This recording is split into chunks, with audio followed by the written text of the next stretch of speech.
Good morning, friends, and welcome. Today we have a talk on True Occultism, followed at 12:05 p.m. by the start of our study on the Book of Confidences. Next Sunday, October 16th, October 6th at 11 a.m., you're kindly invited to the ULTDC in Manassas or to Google Meet, whichever one is best for you, for a talk on the parameters, followed by continuation of our study of the Book of Confidences. The Declaration of ULT. Sure, I can read it. Oh, Kathy, you want to read it? Go ahead. Oh, sure.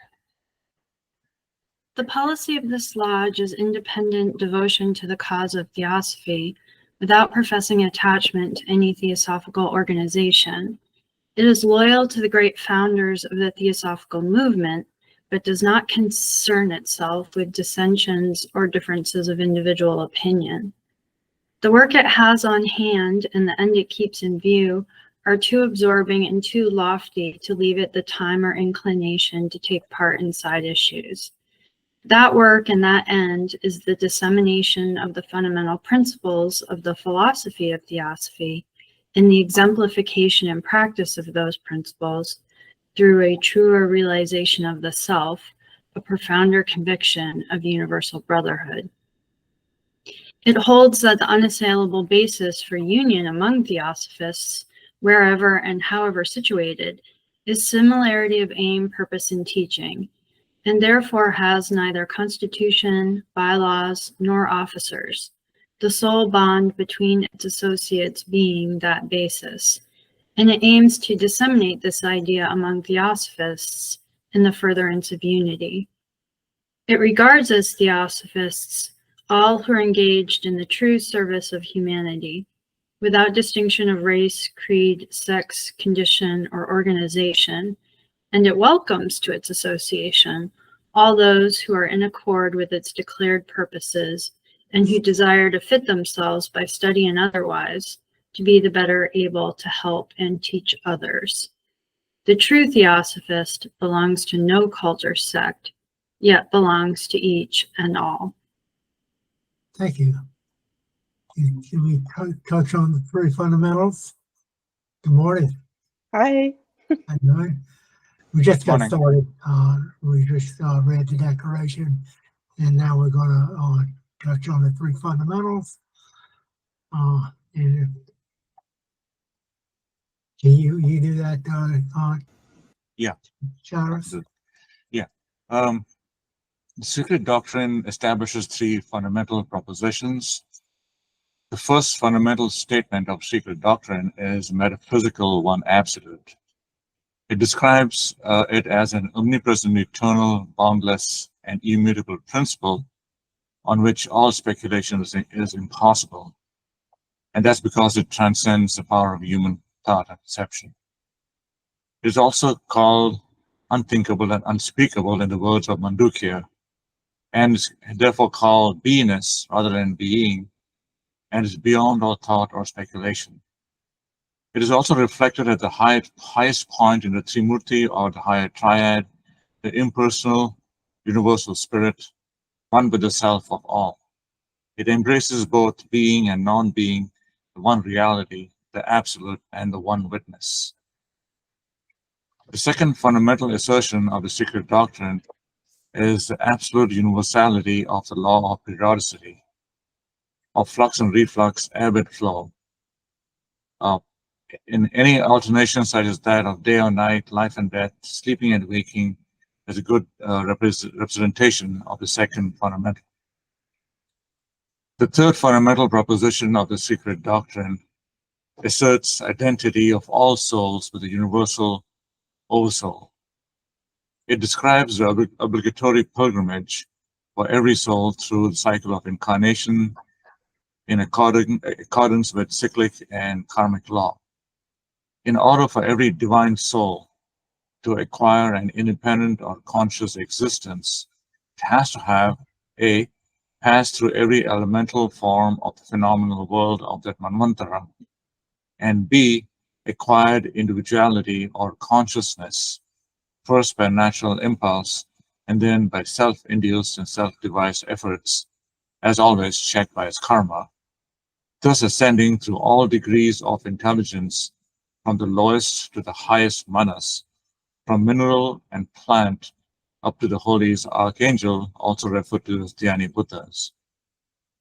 The third fundamental proposition further asserts that esoteric philosophy admits no privileges or special gifts in man, save those won by his own ego through a personal effort and merit throughout a long series of metempsychosis and reincarnations. Thank you. Our devotional reading is from the Voice of the Silence this morning, starting on page 65. Thine isle is a deer, thy thoughts the hounds that weary and pursue this progress to the stream of life.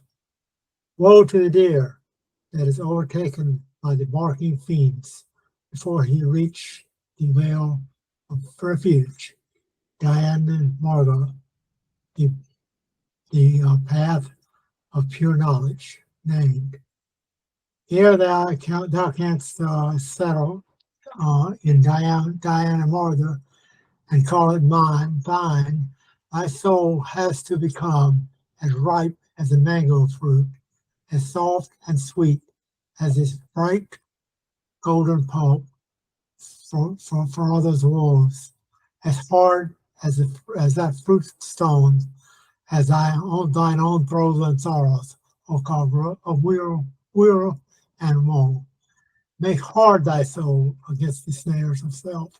Deserve for it the name of diamond soul.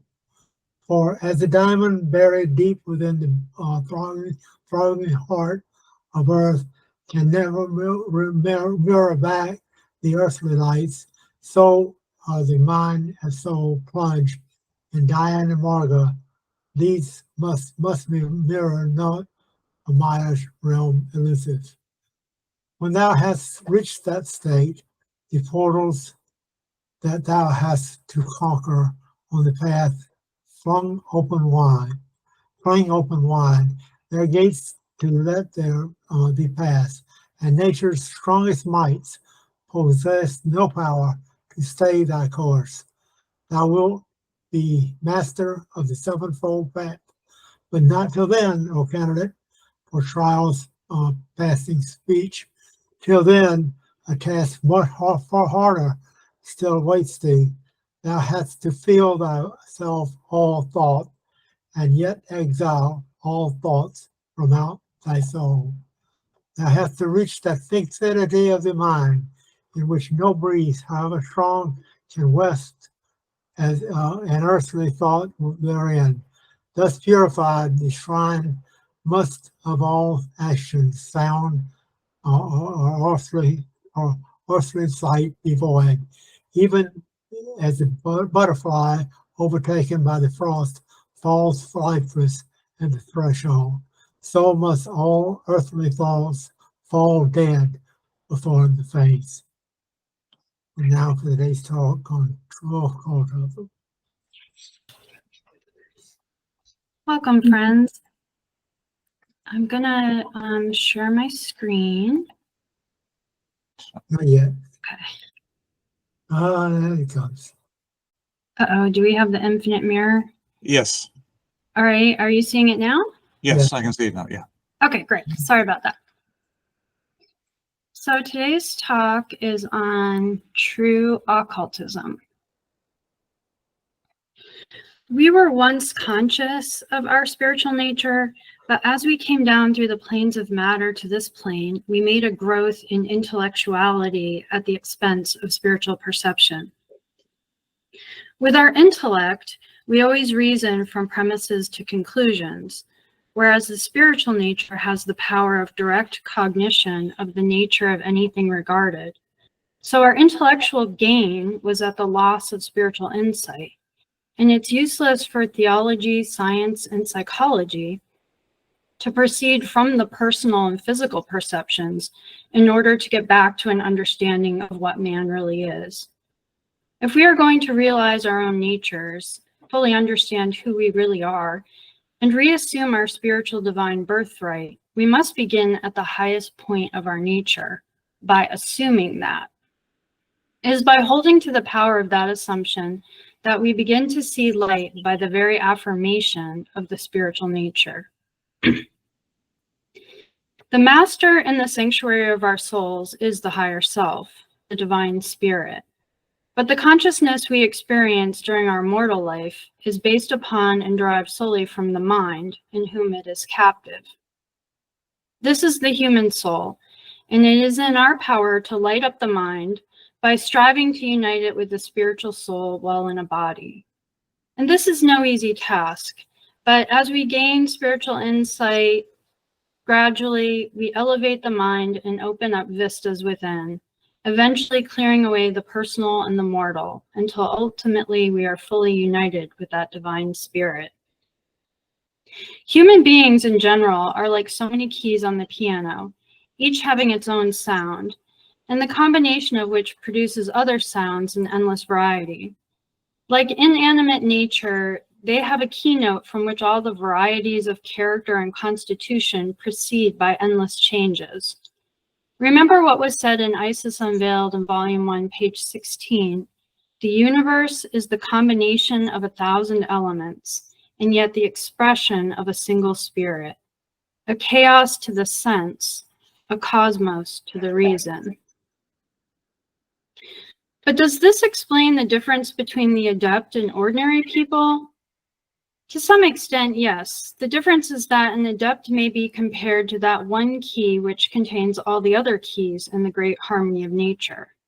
He has the synthesis of all the keys in his thoughts, whereas ordinary men have the same key as a basis, but only act and think on one or a few changes of this great key, producing with the brain only a few chords out of the whole great possible harmony.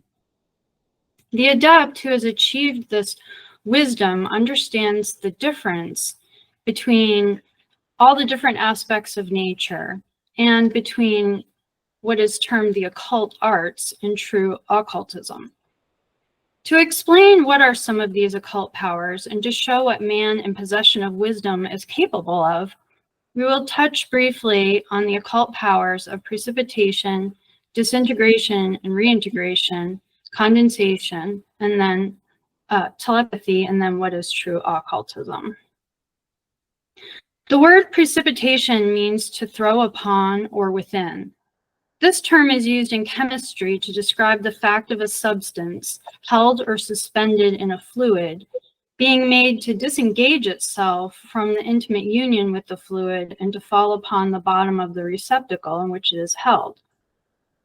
In photography, the same effect is described by the word develop, which is the appearing on the surface of the sensitized plate, the image caught by the camera. In chemical precipitation, the atoms fall together and become visible as a separate substance in the fluid. In photography, the image made by an alteration of the atoms composing the whole surface appears on the mass of the sensitized plate. In both cases, we have the coming forth into visibility of that which before was invisible. In the case of precipitation of a substance in the form of a powder at the bottom of the receptacle containing the fluid, there is distinctly A, before the operation, an invisibility of a mass of powder, and B, upon applying the simple means for precipitation, the sudden coming into sight of that which was before unseen.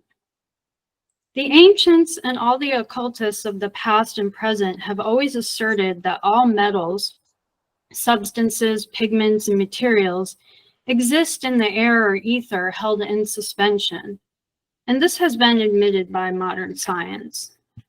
The adept, on the other hand, knows how such a precipitation can be done, what materials may be used, where those materials are obtainable, how they can be drawn out of the air or ether, and what general and special laws must be taken into account.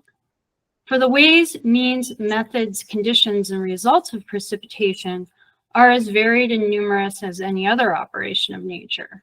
But the following is laid down by some of the masters of this art as proper to be kept in mind. A precipitated picture or message may be on any sort of paper. It may be in black or any other pigment. It may be in carbon, chalk, ink, paint, or other fluid or substance. It may be on any sort of surface or any kind of material. It may be incorporated in the fiber of the paper and thus be ineffaceable or not erasable, or lie upon the surface and be easily eradicated. It may come through the air as a finished message on paper or otherwise, or it may be precipitated at once at the place of reception on any kind of substance and in any sort of place. It is not necessary for it to be in the handwriting of the adept, and may be in the hand comprehended by the recipient in a language foreign to the adept, or it may be in the actual hand of the adept, or lastly, in a cipher known to the few and not decipherable by anyone without its key.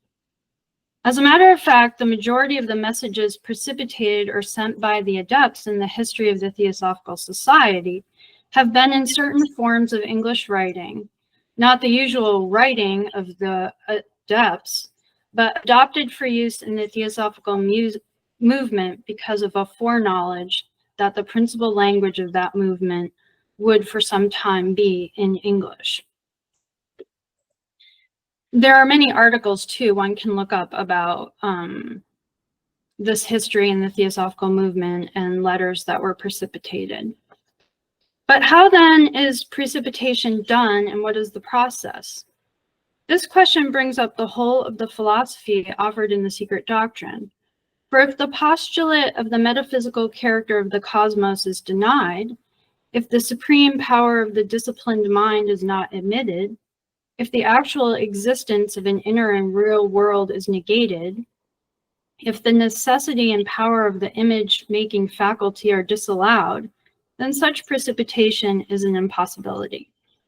Power over mind, matter, space, and time depends on several things and positions. Needed for this are imagination raised to its highest limit, desire combined with will that wavers not, and a knowledge of the occult chemistry of nature. All of these must be present or there will be no result. Imagination is the power to make in the ether an image. This faculty is limited by any want of the training of the mind and increased by good mental development. In ordinary persons, imagination is only a vain and fleeting fancy, which makes but a small impression comparatively in the ether. But this power, when well trained, creates a matrix in the ether wherein each line, word, letter, sentence, color, or other mark is firmly and definitely made. The will, well trained, must then be allowed to draw from the ether the matter to be deposited. And then, according to the laws of such an operation, the depositing matter collects in masses within the limits of the matrix and becomes, from its accumulation, visible on the selected surface. The will, still at work, has then to cut off the mass of matter from its attraction to that from whence it came, so that the effect remains within the established limits. Just as we have seen that precipitation is known to material science and electroplating and other arts, so it is also true that in most departments of applied science, disintegration is understood, and that here and there reintegration of such substances of diamonds has been successfully accomplished. But these are all by mechanical or chemical processes. The question here is whether, as in respect to precipitation, the occult powers of man and nature can bring about these results. Has anyone ever reduced a solid object to impalpable powder and then at a distance restored the object to its former state? And if so, how is it done? As to the first, Mr. Judge says only that he has seen it done, and that many testimonies have been offered by others at various times for just this sort of thing. This feat is not the same as apportation, the carrying or projecting of an object through space, whether it be a human form or any other object. Buddhist and Hindu stories alike teem with such apportations. It is alleged of Apollonius, the Greek of Tyana. Christian saints are said to have been levitated and carried. And in the Buddhist stories, many of the immediate disciples of Buddha, both during his life and after his death, are said to have flown through the air from place to place. And in the history of Rama, some ascetics and Hanuman, the monkey god, are credited with having so levitated themselves. We can analyze the phenomenon of disintegration and transport of massive matter and reintegration this way. There is the operator who must know how to use his will, mind, and imagination. Next is the object to be dealt with. Then there is the resisting obstacle through which it may have to pass, and the air, ether, or astral light through which it travels. Lastly is the question whether or not there is the force called cohesion, by means of which masses of matter are held together within the limits of a form. It has been said that the force known as gravity holds masses of matter together. But cohesion without any other postulate amounts merely to saying that masses of matter cohere because they cohere. Occultism, in common with the Vedantic philosophy, says that there is a force of cohesion which has its roots and power in the spirit and in the ideal form. And attraction and repulsion operate from the same basis as well. Further, that school holds gravitation to be but an exhibition of the action of these two, attraction and repulsion. Living masses such as vegetables, animals, and men deal with matter in another state from that which is in minerals, and exhibit the quicker action of disintegrating forces, while minerals go to pieces very slowly.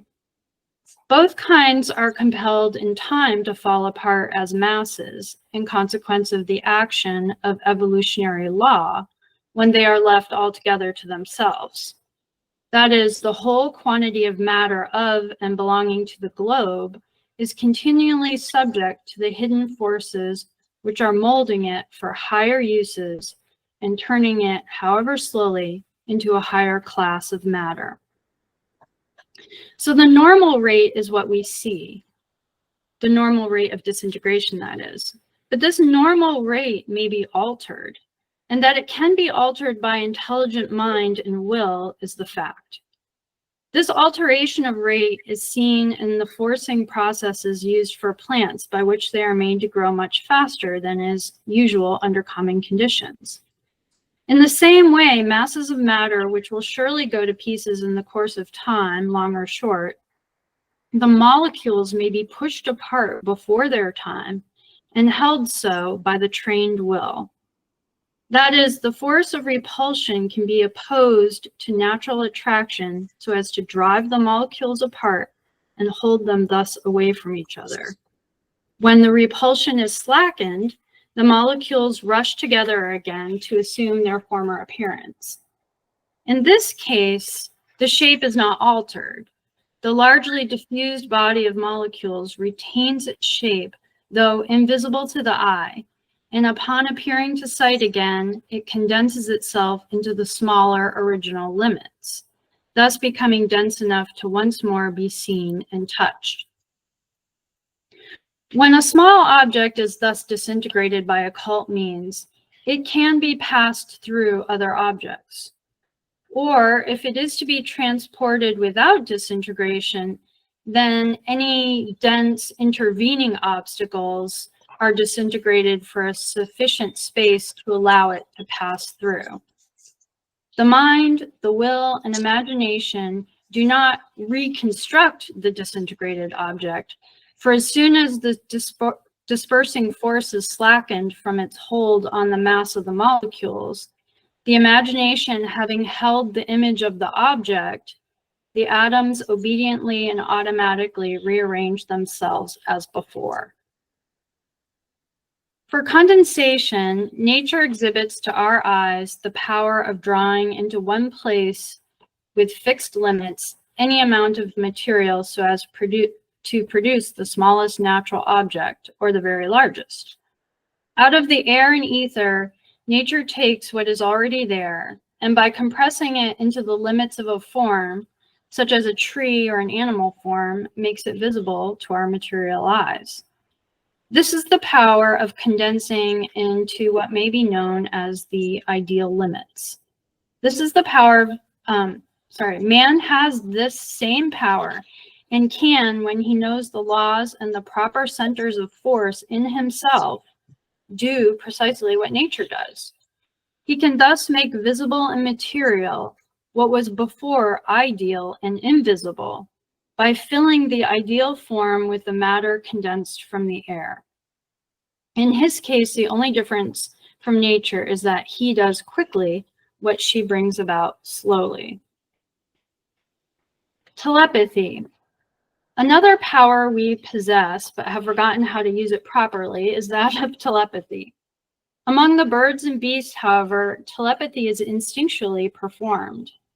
But telepathy, as it is now called, is really the communicating of a thought or idea from mind to mind.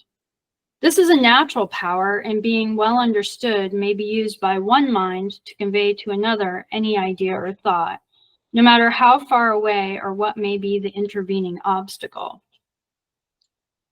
As a suggestive example, we can take the vibration of a musical chord, which can cause all other chords of the same length to vibrate similarly, the matching of vibratory rates. This is a branch of occultism, but only a part of which is known to the modern investigator. It is also one of the most useful and one of the greatest powers we have. To make it of service, many things have to combine. While it is used every day in common life in an average way, for men and women are each moment communicating telepathically with each other, but to do it in perfection, that is, against obstacles and distance, is the perfection of occult art. Yet it will be known again one day and even to the common world. There are examples in the theosophical literature of like messages coming to students who are pledged to a master. They receive a message from the master. This is exactly this type of telepathy that we're talking about. To effect these and other occult arts, the inner senses have to act under the guidance of a mind free from the illusions of matter, able to see into the occult cosmos behind the veil of objectivity. The will acts with immense force in exerting the powers both of attraction and repulsion as desired. Knowledge of occult chemistry comes into use. Currents in the astral light or ether have to be known, as also how to make new currents. Those who have seen into the astral light and looked at the currents moving to and fro will understand this. Others will either doubt, deny, or suspend judgment. So to get a better understanding of the principles underlying the occult arts and true occultism, we will share 10 propositions called the propositions of psychology. The first is that there is no miracle. Everything that happens is the result of law, eternal, immutable, ever active. Apparent miracle is but the operation of forces antagonistic to what Dr. W.B. Carpenter, a man of great learning but little knowledge, calls the well-ascertained laws of nature. Like many of his class, Dr. Carpenter ignores the fact that there may be laws once known, now unknown to science. Second, nature is triune. There is a visible, objective nature, an invisible, indwelling, energizing nature, the exact model of the other and its vital principle, and above these two, spirit, the source of all forces, alone, eternal, and indestructible. The lower two constantly change, the higher third one does not. Third, man is also triune. He has his objective physical body, his vitalizing astral body or soul, the real man, and these two are brooded over and illuminated by the third, the sovereign, the immortal spirit. When the real man succeeds in merging himself with the latter, he becomes an immortal entity. Occultism holds that man is the highest product of evolution, and hence in him has a center that corresponds to each center of force or power in the universe, because man is a microcosm of the universe. He therefore has many centers for force, power, and knowledge, as many as there are in the greater world about. To explain a little bit more about our having centers in us, take electricity, for example. It's the most powerful force, though not fully known to modern science.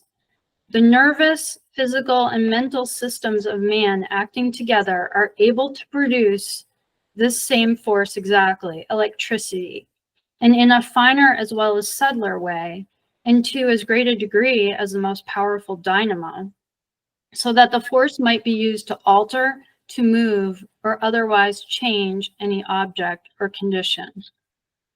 This applies broadly to include every human being, from the lowest to the very highest, both those walking on the earth now and those beyond us who are suspected as being in existence on other planes. Although we are accustomed to confine the term human to this earth, it's not correct to confine that sort of being to just this plane or this globe, because other planets have beings the same as ours in essential power, nature, and possibility.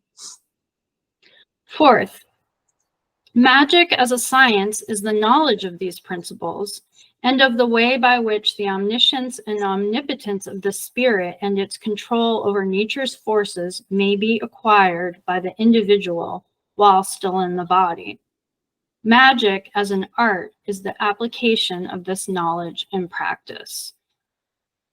Fifth, arcane knowledge misapplied, however, is sorcery.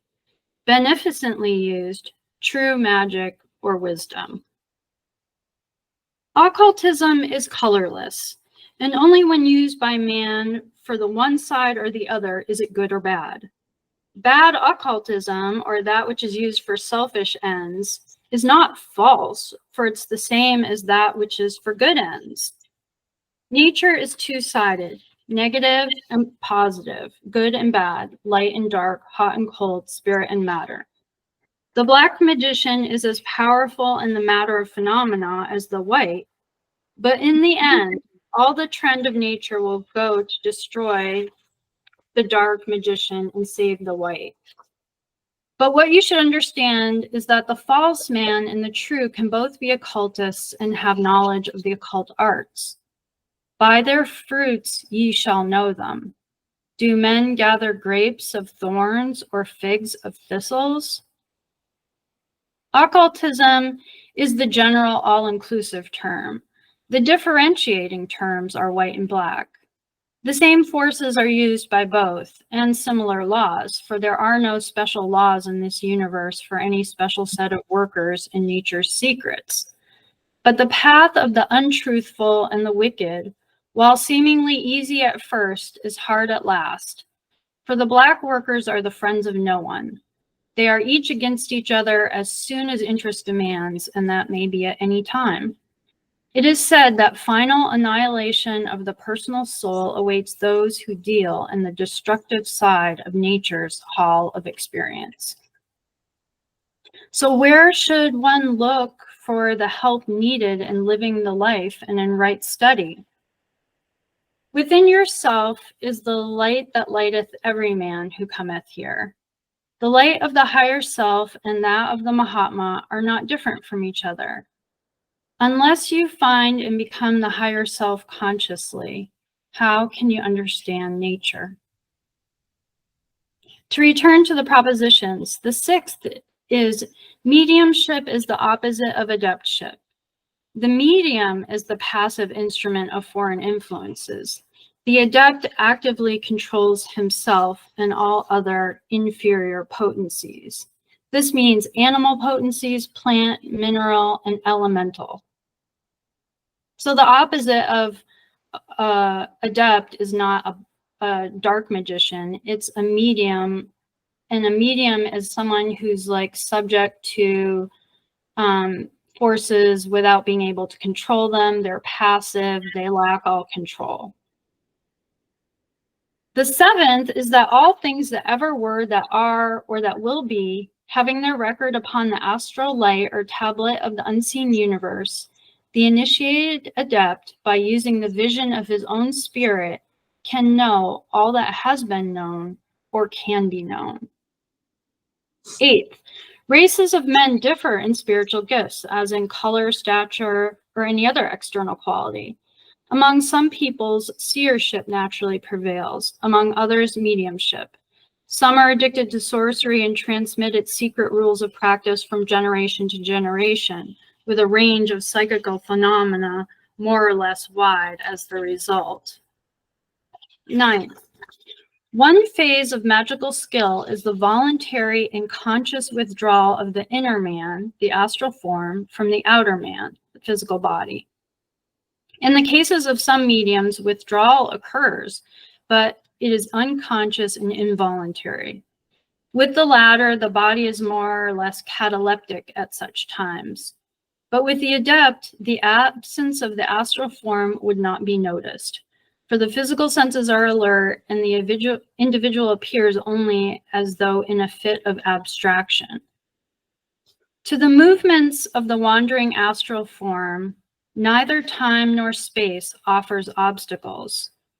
The thaumaturgist, thoroughly skilled in occult science, can cause himself, that is, his physical body, to seem to disappear or to apparently take on any shape that he may choose. He may make his astral form visible, or he may give it protean appearances. In both cases, these results will be achieved by a mesmeric hallucination of the senses of all the witnesses simultaneously brought on. This hallucination is so perfect that the subject of it would stake his life that he saw a reality, when it is but a picture in his own mind, impressed by the consciousness, upon his consciousness by the irresistible will of the mesmerizer. But while the astral form can go anywhere, penetrate any obstacle, and be seen at any distance from the physical body itself is dependent upon ordinary methods of transportation. It may be levitated under prescribed magnetic conditions, but not pass from one locality to another except in the usual way.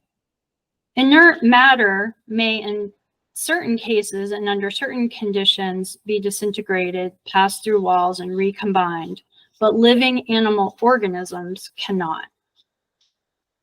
For the aspirant, how can harmony prevail and conquer when the soul is stained and distracted with the turmoil of the passions and the terrestrial desires of the bodily senses, or even all the delights and distractions of the astral plane? This astral, the shadowy double, which there are for the animal as well as man, is not the companion of the divine ego, but of the earthly body. It's the link between the personal self, the lower consciousness of manas, or mind, and the body, and is the vehicle of transitory, not of immortal life. Like the shadow projected by man, it follows his movements and impulses slavishly and mechanically, and leans therefore to matter without ever ascending to spirit. It's only when the power of the passions are dead altogether, and when they have been crushed and annihilated in the retort of an unflinching will, when not only all the lusts and longings of the flesh are dead, but also the recognition of the personal self is killed out, and the astral has been reduced in consequence to a cipher, that the union with the higher self can take place. Then, when the astral reflects only the conquered man, the still living but no more longing selfish personality, then the brilliant egoides, the divine self, can vibrate in conscious harmony with both the poles of the human entity. the man of matter purified and the ever pure spiritual soul, and stand in the presence of the master self, the Christos of the mystic Gnostic, blended, merged into, and one with it forever.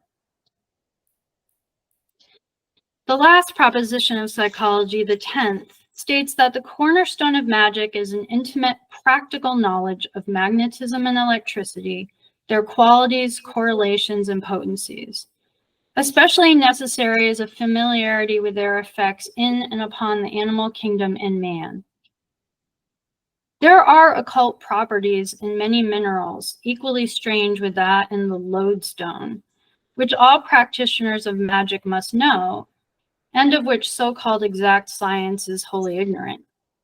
Plants also have mystical properties in a most wonderful degree, and the secrets of the herbs of dreams and enchantments are only lost to European science, and useless to say too, are unknown to it except in a few marked instances. The adept can stimulate the movements of the natural forces in plants and animals in a preternatural degree. Such experiments are not obstructions of nature, but quickenings. The conditions of intenser vital action are given. The adept can control the sensations and alter the conditions of the physical and astral bodies of other persons not adepts. He can also govern and employ as he chooses the spirits of the elements. He cannot, however, control the immortal spirit of any human being, living or dead, for all such spirits are alike sparks of the divine essence and are not subject to any foreign domination. To sum up all in a few words, magic is spiritual wisdom. Nature, the material ally, pupil, and servant of the magician. One common vital principle pervades all things, and this is controllable by the perfected human will. When it comes to occultism, the motive for gaining this wisdom is the most important factor over any other. The world of real occultists smiles silently and goes on with the laborious process of sifting out the living germs from the masses of men. For occultists must be found and fostered and prepared for the coming ages, when power will be needed and pretension will go for nothing. There are others who, while asserting that there is a magic science called occultism, merely advise the student to cultivate purity and spiritual aspirations, leaving it to be assumed that powers and knowledge will follow. Between these two poles, theosophists are completely puzzled. Those who are selfish may learn by bitter disappointment and sad experience, but the unselfish and earnest need encouragement on the one hand and warning on the other. As an adept wrote to the London Theosophists, he who does not feel equal to the work need not undertake a task too heavy for him. This warning is applicable to all, for everyone should be informed of the nature and heaviness of the task. Speaking of this tremendous thing, occultism, Krishna in the Bhagavad Gita says, "During a considerable period of time, this doctrine has been lost in the world. This mystery is very important." Theosophists do not think that the doctrine has yet been restored to the world, but that it is in the keeping of living men, the adepts. It is wiser for theosophists to study the doctrine of brotherhood and its applications, to purify their motives and actions, so that after patient work for many lives, if necessary, in the great cause of humanity, they may at last reach that point where all knowledge and all power will be theirs by right. The true occultist task consists in the immensity of its sweep, as well as in the infinitude of its detail.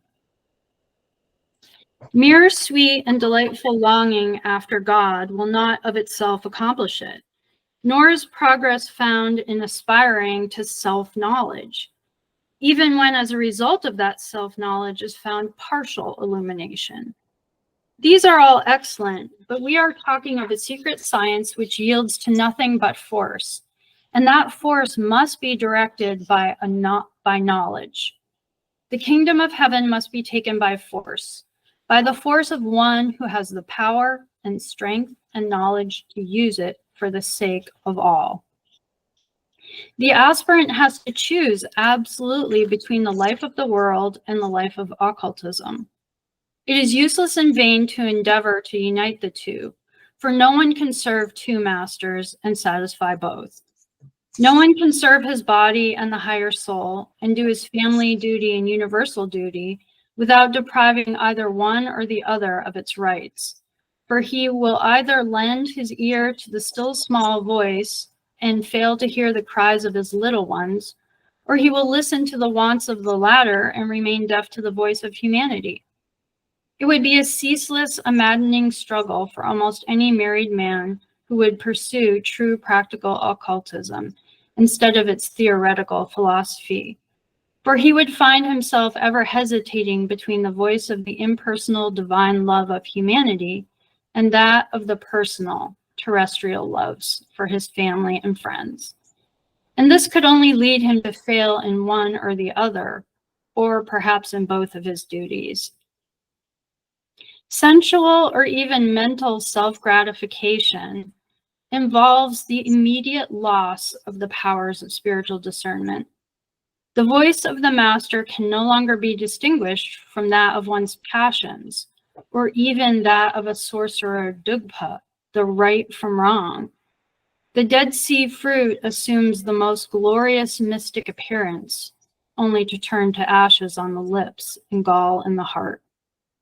Occultism is not emotional, for the play of the emotions destroys the equilibrium essential to the art. Work done calling for reward avails not, unless it has produced knowledge. Let him aspire then to no higher than he feels able to accomplish. Let him not take a burden upon himself too heavy for him to carry. Without ever becoming a Mahatma, a Buddha, or a great saint, let him study the philosophy and the science of the soul, and he can become one of the modest benefactors of humanity, without any superhuman powers.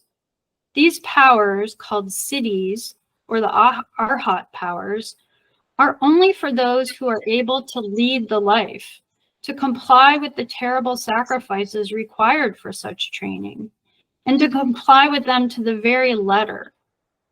Let them know at once and remember always that true occultism or theosophy is the great renunciation of self, unconditionally and absolutely, in thought as in action.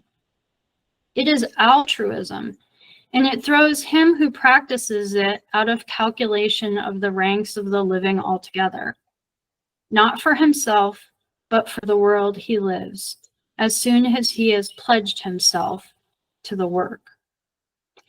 Much is forgiven during the first years of probation, but no sooner is he accepted than his personality must disappear, and he has to become a mere beneficent force in nature.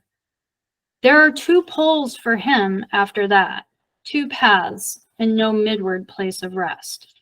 He has either to ascend laboriously step by step, often through incarnations and no devaconic break, the golden ladder leading to Mahatmaship, the Arhat or Bodhisattva condition, or he will let himself slide down the ladder at the first false step and roll into sorcery and Dugpaship.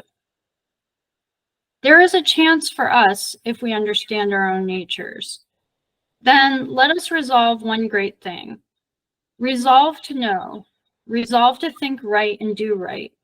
Resolve to acquire some of the knowledge that has always existed, the knowledge of man as a spiritual being through all his fluctuations in the realm of matter. As we rely more and more upon the self within, we begin to express and use the power which we already have, and that is far more than we imagine. We have to help ourselves by taking the suggestions already given in the teachings of Theosophy, which are the master's suggestions.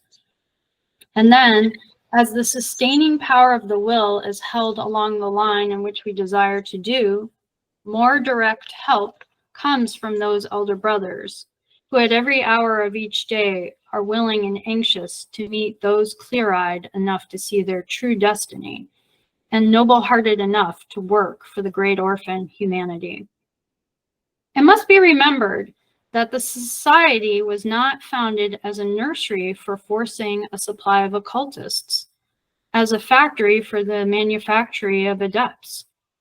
It was intended to stem the current of materialism, and also that of spiritualistic phenomenalism and the worship of the dead. It had to guide the spiritual awakening that has now begun, and not pander to psychic cravings, which are but another form of materialism. For by materialism is meant not only an anti-philosophical negation of pure spirit, and even more, materialism in conduct and action, brutality, hypocrisy, and above all, selfishness, but also the fruits of a disbelief in all but material things, a disbelief which has increased enormously during the last century, and which has led many, after a denial of all existence other than that in matter, into a blind belief in the materialization of spirit. The tendency of modern civilization is a reaction towards animalism, towards a development of those qualities which would conduce to the success in life of man as an animal in the struggle for existence. Theosophy seeks to develop the human nature in man in addition to the animal, and at the sacrifice of the superfluous animality which modern life and materialistic teachings have developed to a degree which is abnormal for the human being at this stage of his progress. Much of this would be avoided if people will only abstain from rushing into practices neither the nature nor importance of which they understand. No one is expected to carry a burden beyond his strength and powers. There are natural-born magicians, mystics and occultists by birth, and by right of direct inheritance from a series of incarnations and eons of suffering and failures. These are passion-proof, so to say, because no fires of earthly origin can fan into a flame any of their senses or desires. No human voice can find response in their souls except the great cry of humanity. These only may be certain of success, but they can be met only far and wide, and they pass through the narrow gates of occultism because they carry no personal luggage of human transitory sentiments along with them. They got rid of the feeling of the lower personality, paralyzed thereby the astral animal, and the golden but narrow gate is thrown open before them. Not so with those who have to carry yet for several incarnations the burden of sins committed in previous lives, and even in their present existence. For such, unless they proceed with great caution, the golden gate of wisdom may get transformed into the wide gate and the broad way that leadeth unto destruction. And therefore many may be they that enter in thereby. This is the gate of the occult arts, practiced for selfish motives, and in the absence of the restraining and beneficent influence of Atma Vidya. We are in Kali Yuga, the Iron Age, and its fatal influence is 1,000-fold more powerful in the West than it is in the East, hence the easy praise made by the powers of the Age of Darkness in this cyclic struggle, and the many delusions under which the world is now laboring. One of these is the relative facility with which men fancy they can get at the gate and cross the threshold of occultism without any great sacrifice. It is the dream of most theosophists, one inspired by desire for power and selfishness, and it is not such feelings that can ever lead them to the coveted goal. Lastly, men cannot all be occultists, but they can all be theosophists. Many who have never heard of the society are theosophists without knowing it themselves. For the essence of theosophy is the perfect harmonizing of the divine with the human in man, the adjustment of his godlike qualities and aspirations, and their sway over the terrestrial or animal passions in him. Kindness, absence of every ill feeling or selfishness, charity, goodwill to all beings, and perfect justice to others as to oneself are its chief features. He who teaches theosophy preaches the gospel of goodwill, and the converse of this is true also. He who preaches the gospel of goodwill teaches theosophy. And with that, we'll open it up for questions and comments. Yeah, Herb. Yeah, very little time left, but I just want to say, Yeah, sorry. you went to great depths on this talk to let us know where we can go. Yet you ended up with where we're at. We have to act in a way that is helpful to our neighbors for goodwill, gospel of goodwill. We have to so we have to be out there doing well, doing our duties while we're understanding where we were, I guess, in the past. Said that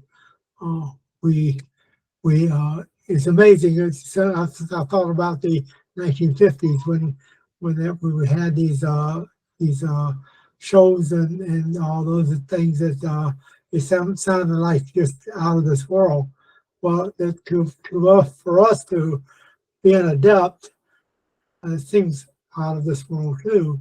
But it's all possible according to this philosophy if we were to just study it and try to apply it one day at a time. Yes, to aspire to knowledge and to use what knowledge we have for humanity to the best of our ability is the exact training that's required at our stage of development. And knowing what's possible is inspiring. We just don't want to take on a burden before we're ready.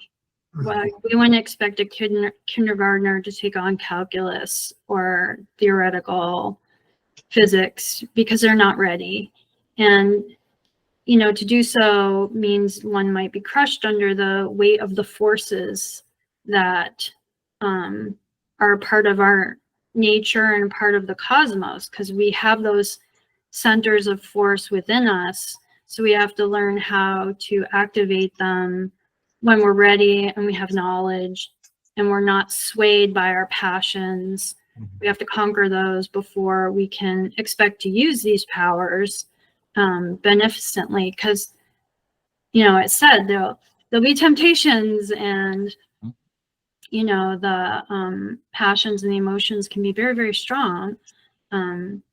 So yeah, learning step by step to apply the wisdom we have and to gain more seems like the best course of action, the middle way. Very good talk. Thank you.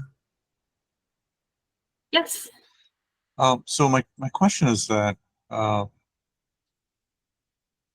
based on a very comprehensive talk, does the unfoldment of occult powers follow spiritual progress, right? Because without spiritual progress, we may not be able to understand those truly occult phenomena or the capacity that we already have within us, which we lost, you know, many lives ago. Yes, the theoretical, philosophical, metaphysical underpinnings have to be there first to understand, you know, the parts of our nature that are involved with the production of those powers. So yeah, we should definitely learn the philosophy behind them. Like the example was given of electricity, and this student remembers watching like some documentaries one time, somebody was in like a faraway island nation. I guess it was somewhere in Indonesia. And this, they came across this man that was a healer, and it was on video. Like the person, the guy would lay his hands on them and they'd jump back, and they said, oh, it was electricity. It felt like exactly like if you were to touch, you know, like a electric wire or something. And so there are those who maybe he had this gift naturally or earned it in past lives, and he was supposedly working as a healer to help others. Maybe that's a good way to use it. But yeah, I mean, it could certainly be dangerous. I mean, it could hurt someone if it wasn't used properly, or maybe there's a way it could go back on him and hurt himself as the operator.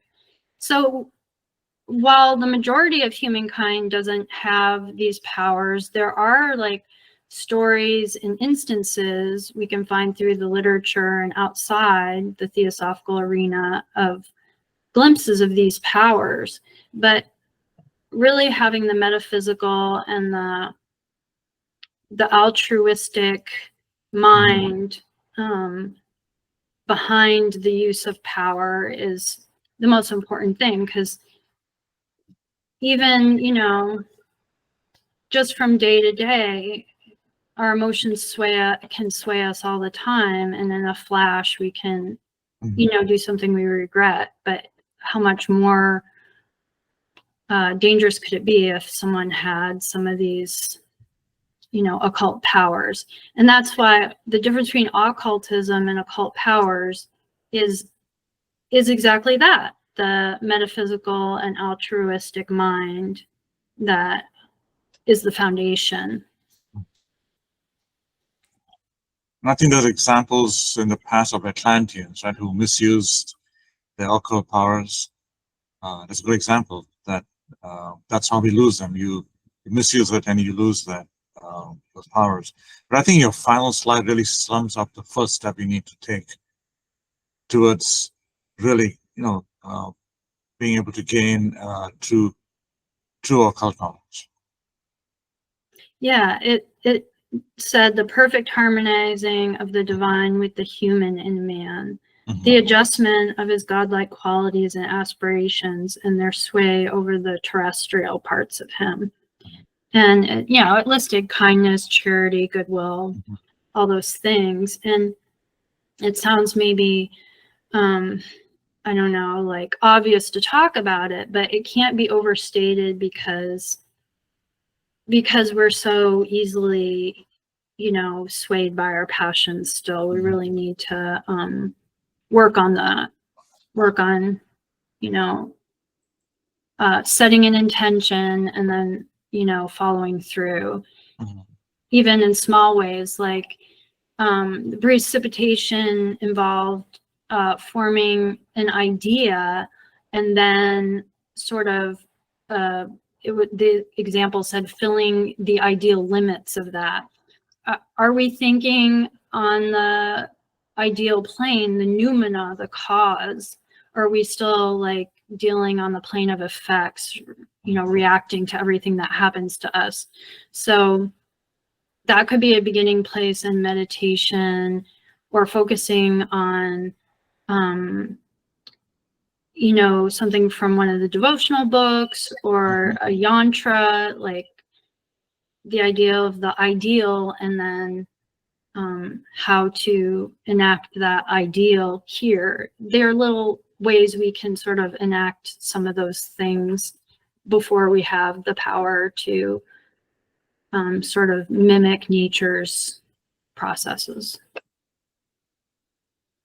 So in other words, we need to cultivate a pure mind, right? Even before we hope to even try to use those powers. So when you do that, at the end of the day, when you think about the things that happen during the day, the idea is, did I act from the higher or the lower? You know, and that'll help us get there too. Thank you very much again for a good talk, excellent talk. There's a lot of things to think about there.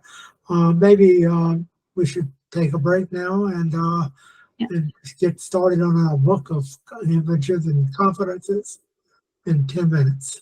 Okay. Okay. Thank you. Thank you. 10 minutes. Okay.